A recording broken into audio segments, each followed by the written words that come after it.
Geliefdes, kom ons staan vir die uitspreek van die seën.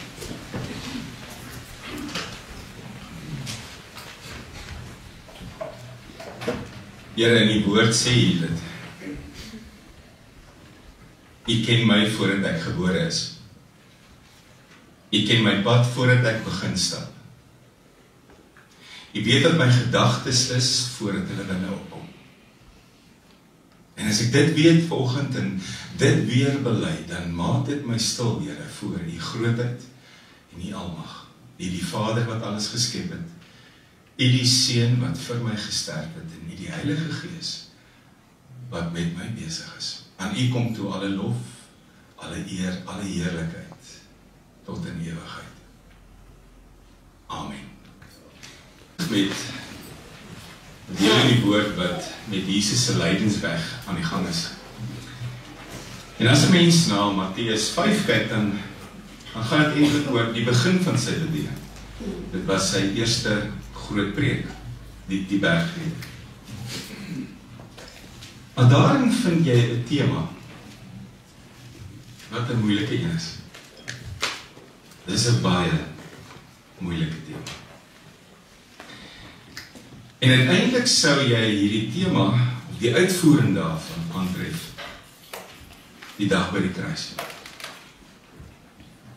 Want hy kon iets regkry wat ek by myself dink ek nie noodwendig in staat toe gaan wees. Aan daardie kruis, terwyl hy hang tussen hemel en aarde, met die mense om hom wat sy vyande geword het, selfs sy volgelinge, kon hy dit regkry om te bid. Vergeef hulle, Vader, want hulle weet nie wat hulle doen nie. En dis die oomblik wat my bietjie laat teruggaan het. En dis wat hy kon regkry, dis wat hy gedoen het. Maar laat teruggaan het na sy woorde en agterkom dis wat hy die hele tyd met sy lewe hier probeer deurgee. En daarom vandag 'n gedeelte uit Matteus 5 wat oor 2 Sondae gaan loop. En dis 'n moeilike gedeelte. So wat ons vandag gaan doen is om so 'n bietjie agtergrond te skep om uiteindelik ook volgende Sondag met hierdie tema klaar te maak. Matteus 5, kort stukkie.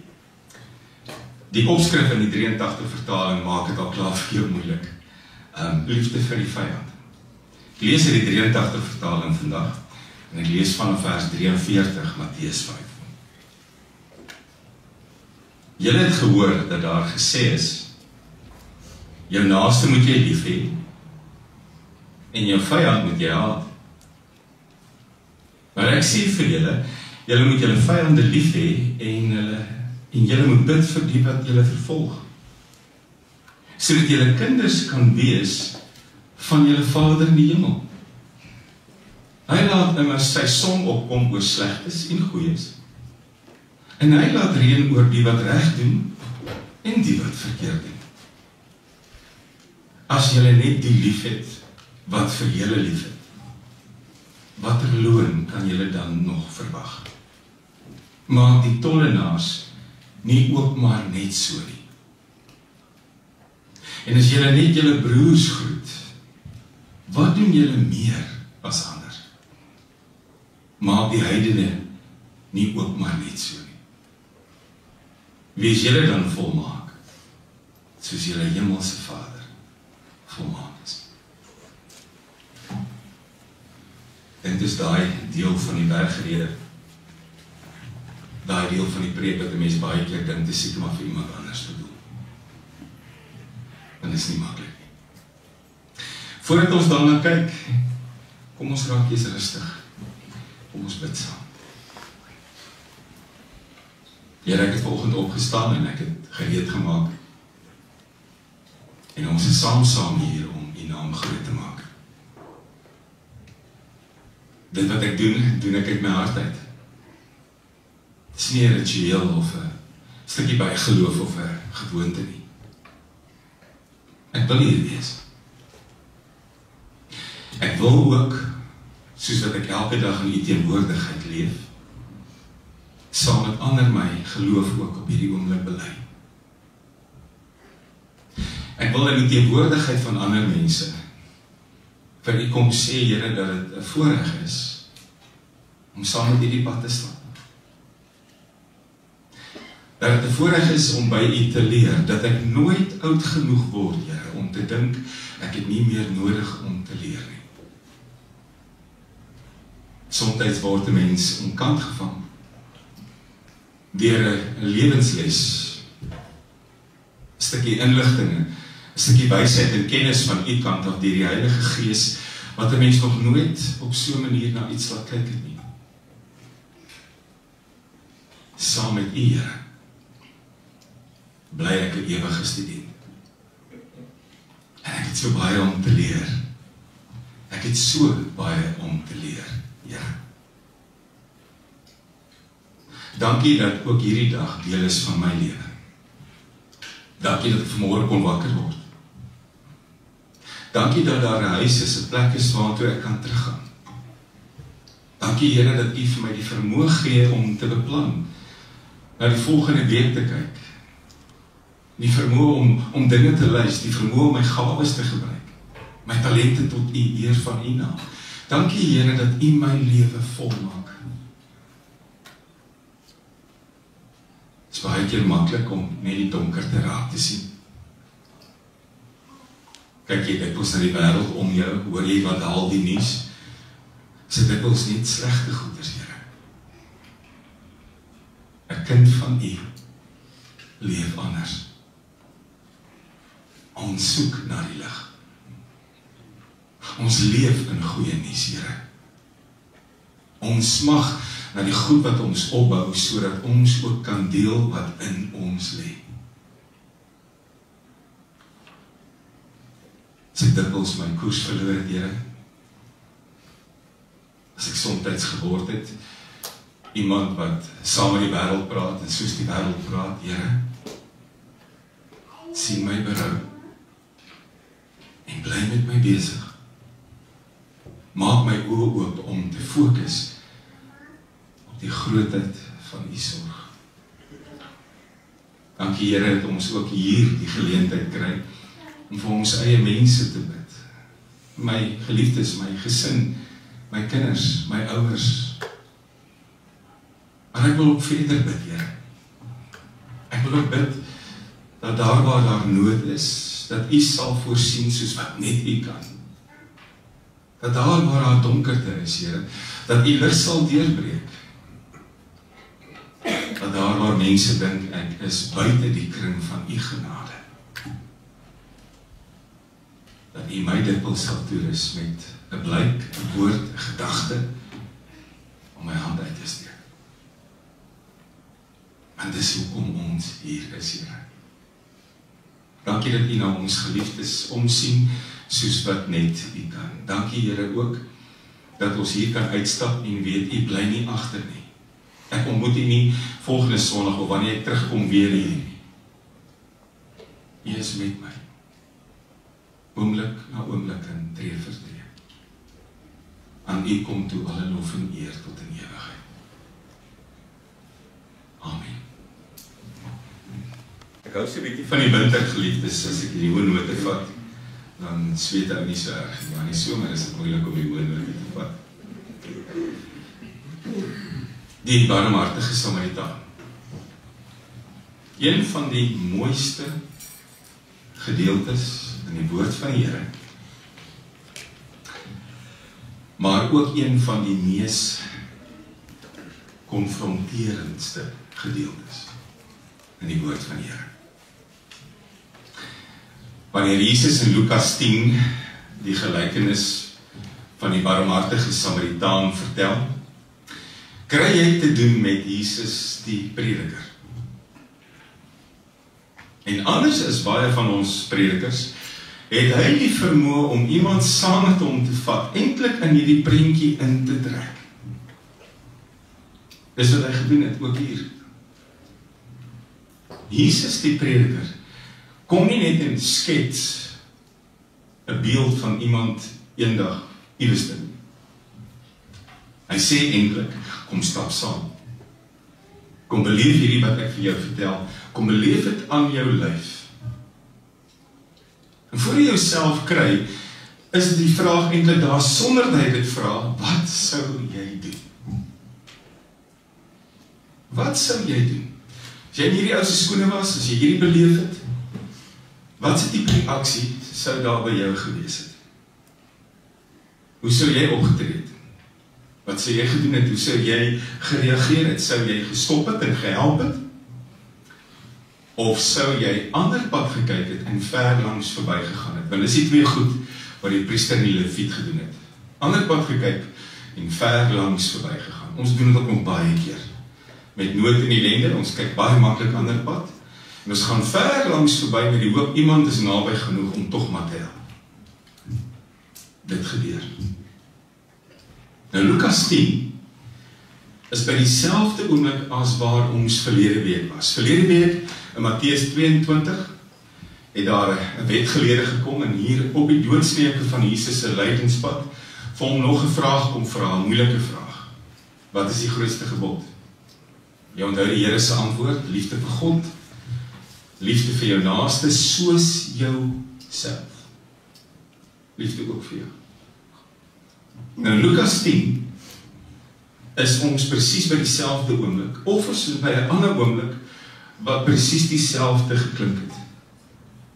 In Lukas 10 kom daar ook iemand na Jesus toe en sê vir hom, wat moet ek doen om die ewige lewe te verkry? En dan sê Jesus vir hom, wat staan in die wet van Moses? Wat lees jy daar? En dan sê die man die keer, jy moet die Here jou God lief hê met jou hele hart, jou hele siel, al jou krag, dit voeg hy by, en jou hele verstand, en jy met jou naaste lief hê, soos jouself. En dan sê die Here, maar gaan doen dit. Maar dan die man 'n tweede vraag. Wie is my naaste? Hy sê klaar met Jesus nie. Wie is my naaste? Nou die oomblik as iemand hierdie vraag vra, het hulle 'n klare idee in hulle koppe wie hulle naaste is.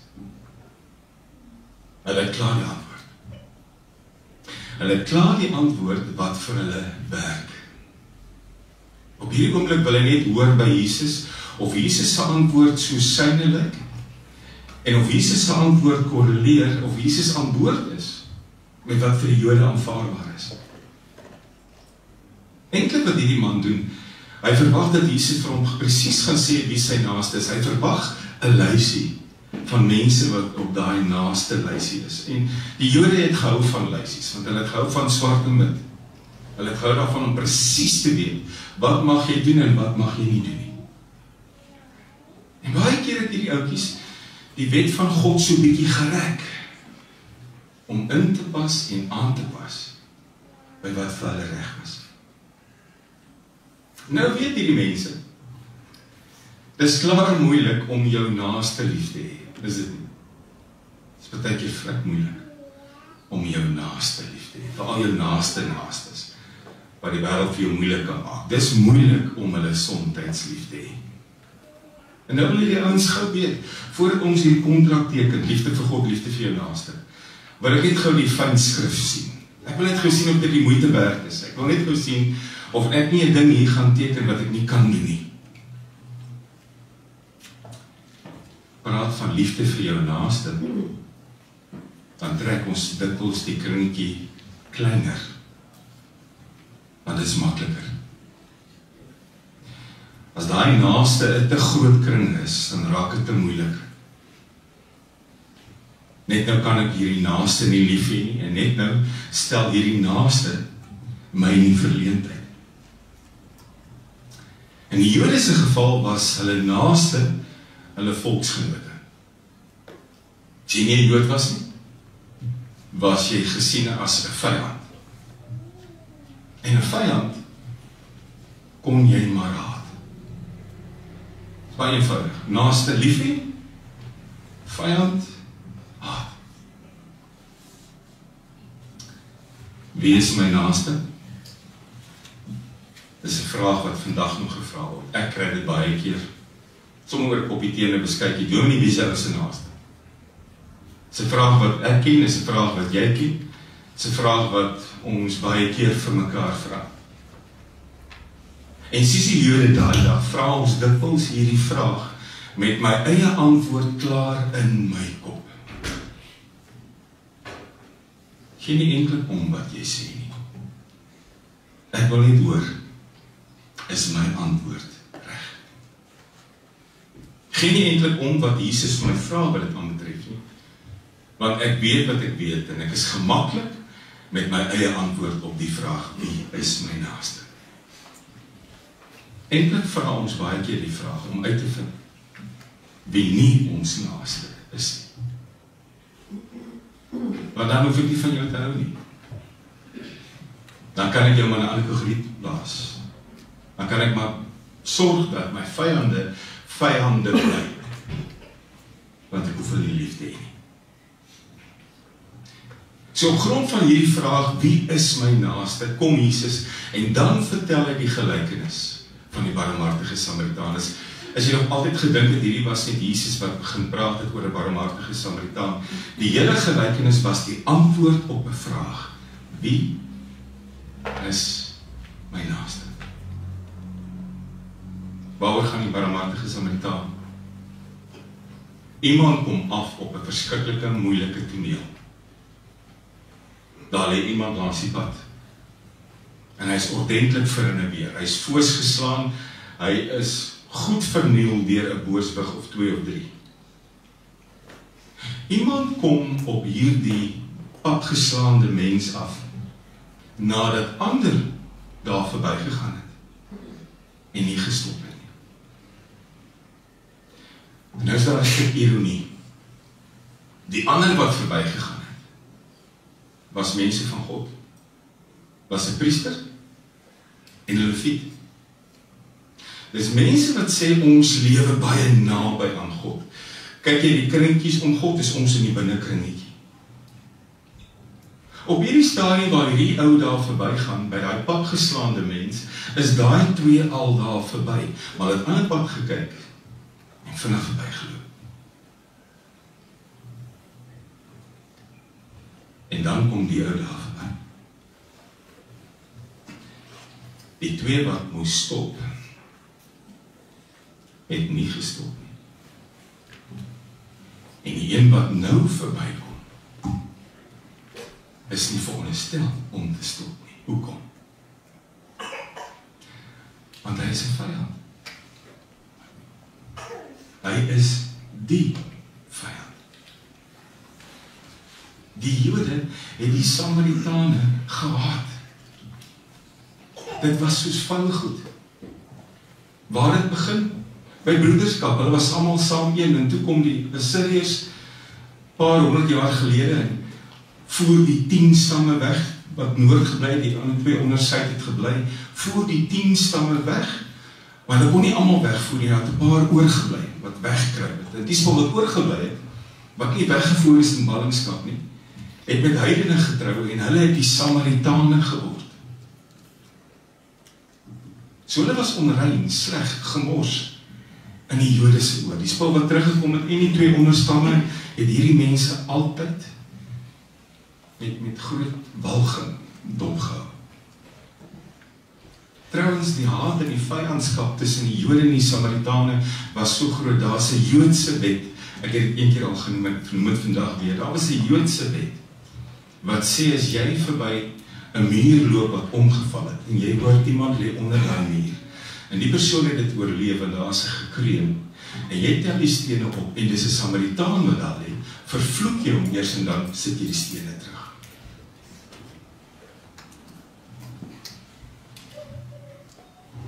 Nou is die woordjies verhang. Dis die Jood wat lê en die Samaritaan kom daar verby. Wat gebeur? Hy stop. Die vyand tree in liefde op. Die vyand stop. Die vyand steek sy hand uit. Die vyand sorg. Die vyand tel hierdie ou op wat so sleg seer gekry het, laai hom op die donkie, vat hom herberg toe en sê, hou hom hier, ek betaal. Die vyand doen iets wat 'n Jood nie sou doen. En nou kom Jesus met hierdie dilemma, wat hy skep 'n dilemma, hy maak moeilikheid. Die oomblik toe hy met die Jode begin praat oor die naaste en hy noem barmhartige Samaritaan, toe brand die vuur al. En elke Jood wat die dag daar was, wat hoor van hierdie vyand wat stop en wat liefde doen, moes hy homself eintlik gewonder het, wat sou ek doen? En dan besef het, ek sou waarskynlik, soos die priester en die leviet, ander pad gekyk het. Jy sien, dis die ding van Jesus. Hy speel onregverdig. Hy volg nie die reëls nie. Hy kleer buite die lyne in. Sy inkleerprentjies lyk nie mooi nie, want dis buite die lyne.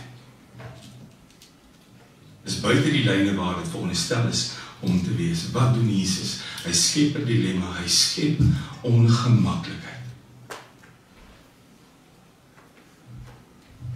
Want hier is ewe skielik 'n vyand wat ek met liefde kan haat, wat besluit om in liefde op te tree en te sorg. Eeuwe later maak het steeds ongemaklik, dit maak my ongemaklik. Want ek wil leef in die teenwoordigheid van die Here. Ek wil leef volgens sy wil. Ek wil bid, laat u wil geskied en daar volgens lewe. En dis die ding van Jesus. Hy het baie mense baie ongemaklik gemaak. Want jy kon hom nooit in boksies sit nie. Jy kan jouself nooit voorberei op wat hy gaan sê nie. Hy het jou altyd onkant gevang. Jou rabbies het jou geleer, jy meng nie met sondaars nie. Jy meng nie met heidene nie. Jy stop nie by iemand wat jou onrein kan maak nie, jy ignoreer hulle. Jy trek nie eers deur die Samaritane se land nie. Jy praat nie met hulle nie. Ons het vandag ook 'n mooi sê ding, meng jou met die semels en die varke help aan jou. Maar hier kom Jesus. En hy meng met sondaars. En hy vat aan onreines. En hy gaan by heidene tuis. En hy trek deur Samaria en hy vra vir 'n Samaritaanse vrou water om te drink. Hoe ongemaklik moet dit wees?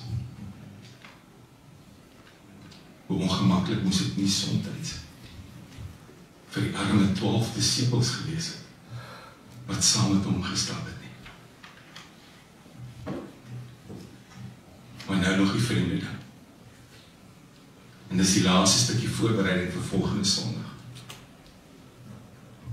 Dis nie net sy woorde wat ongemak gebring het nie, maar ook sy keuses. Selfs van die begin af. Selfs met die 12 wat saam met hom sou stap, want elke rabbi in daai tyd het sy eie disippels gehad, sy eie leerlinge, wat hulle met die hand gekies het. En nou kom Jesus en hy met sy disippels kies, en hy kies met die hand, en van die begin af lyk dit, asof hierdie keuses nie goed is nie, want hy kies 'n spul dom vissermanne. Maar dis nie die ergste nie. Hy kies hierdie een persoon, wat ander mense regtig gehaat het. Hierdie een persoon wat gesien was as 'n vyand van elke Jood. En nou praat ek nie van Judas Iskariot nie. Sy ware klere sou eers later deurkom. Voordat ek weer sê wie dit was. Wil ek gou by jou hoor, die Jode het lysies gehad. Ons het verlede Sondag gekyk na onsself. As jy 'n lysie moet maak van mense vir wie jy lief is, vir wie jy jou lewe sal gee, wie gaan op daai lysie wees? En waar sit jy jouself op daai lysie? Vandag wil ek jou vra vir 'n ander lysie. 'n Moeilike een. As jy 'n lysie moet maak van jou vyande, wie se name gaan daar staan? En nou wil ek nie, jy moet vir jouself sê, maar ek is eintlik nie so erg en ek het nie kwaai vyande nie. Daar's mense wat jou pla, daar's mense wat jou seer gemaak het, wat jy met wrevel en haat na kyk. Daar's mense wat jou so seer gemaak het, dat jy nie gewonder wie jy gaan oorkom nie. Wie haal daai lysie van jou? Wie is jou vyande? Komende in Suid-Afrika uit, is dit maklik om van vyande te praat.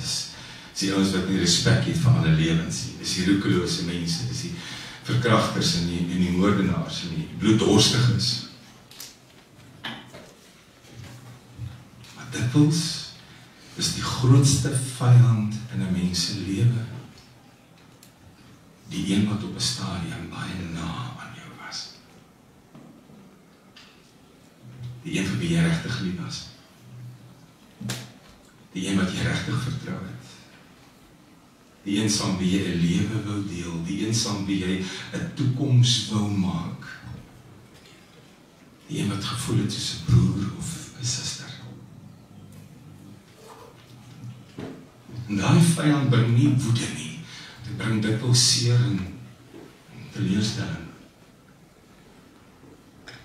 Dis die rigstekers, die verraaiers, die verloners in my lewe.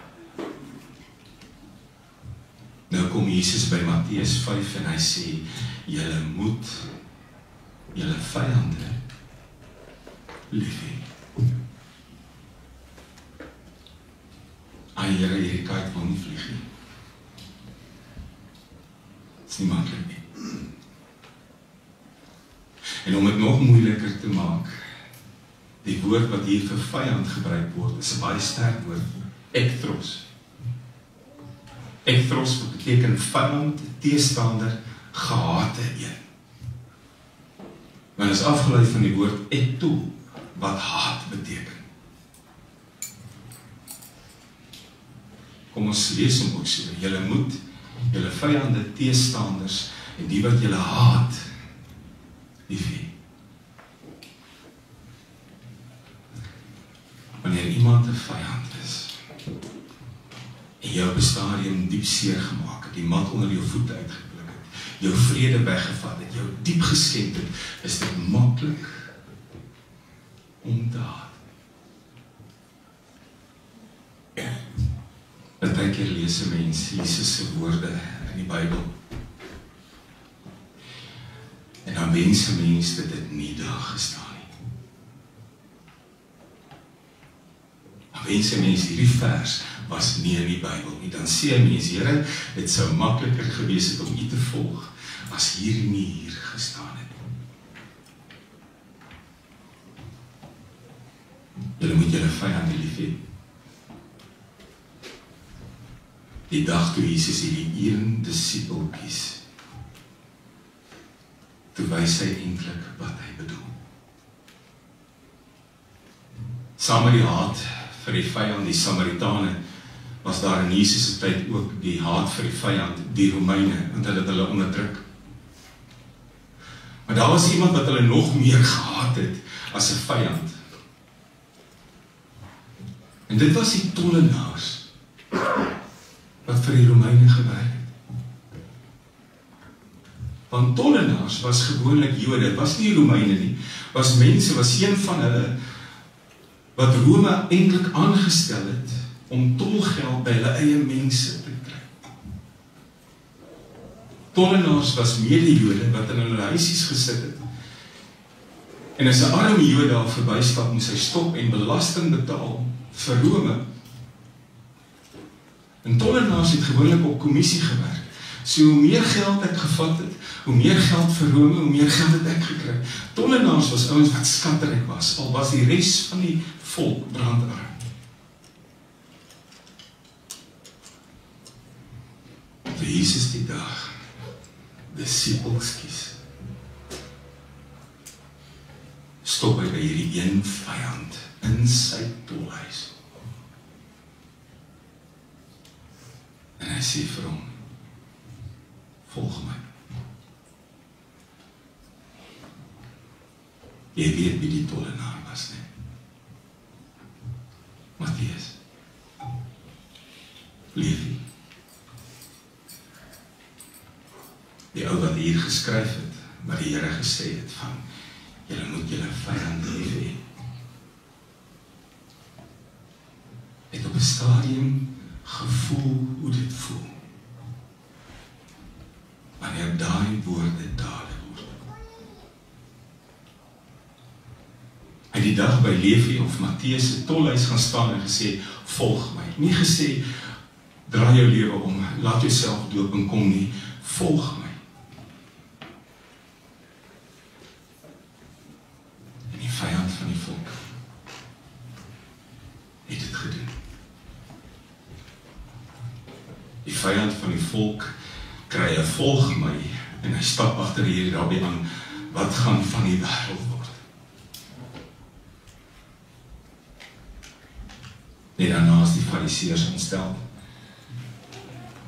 Want hierdie vyand van die volk hou 'n partytjie en hy nooi hierdie Jesus en Jesus kom eet by hom saam met ander sondaars.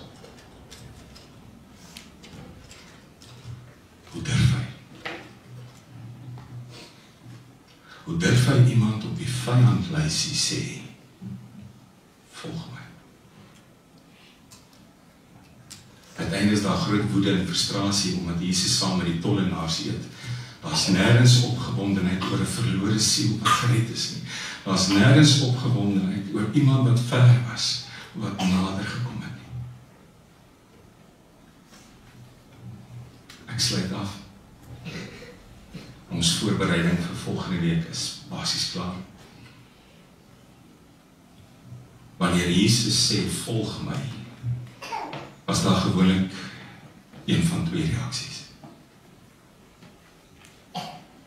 Of jy het gedoen wat die vyand gedoen het, alles net daar gelos, jou goed net daar neergesit, van jou eiendom vergeet en hom gevolg. Nie by hom gaan leer. Deel geword van sy koninkryk. Of, en is hierdie wat op vir ons stel, of jy kan sy woorde ignoreer. Veral die moeilikes wat jou nie pas nie, veral die ongemaklikes wat jou ook ongemaklik maak. Jy kan daar illusie bly hê wat die fariseërs gehad het, ons is so naby aan God, en dit nie wees nie.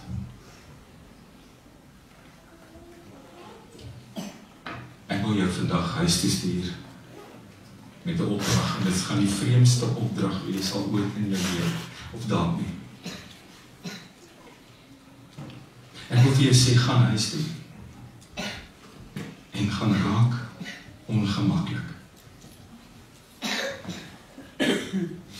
Gaan raak ongemaklik oor die vyande op jou lysie. Gaan raak ongemaklik oor die etikette wat jy al om mense se nekke geplaas het. Gaan raak ongemaklik oor mense wat jy al afgeskryf het in jou lewe. Op my pad, jou pad, gaan jy die Matteus se krye in hulle tolhuisies. Wat vat dat hulle nie toekom nie.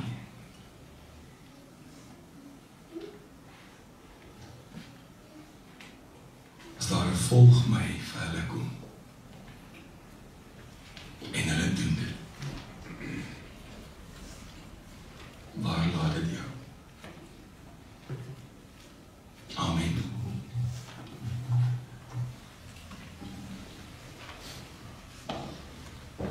Here, U woord is oorvloedig, genadig. Maar dit is nie maklik nie. En tog staan dit vas. Daar's nie gedeeltes wat ek vinnig kan bylees en oorlees en sê, ek wil nie hierna kyk nie, ek wil nie aan dink nie, dis nie vir my nie. Dis juis vir my, Here. Dankie dat U met my besig is. Dankie dat U met my in die gang is. Dankie, Here, dat U deur die Heilige Gees voortdurend besig is om met my te werk.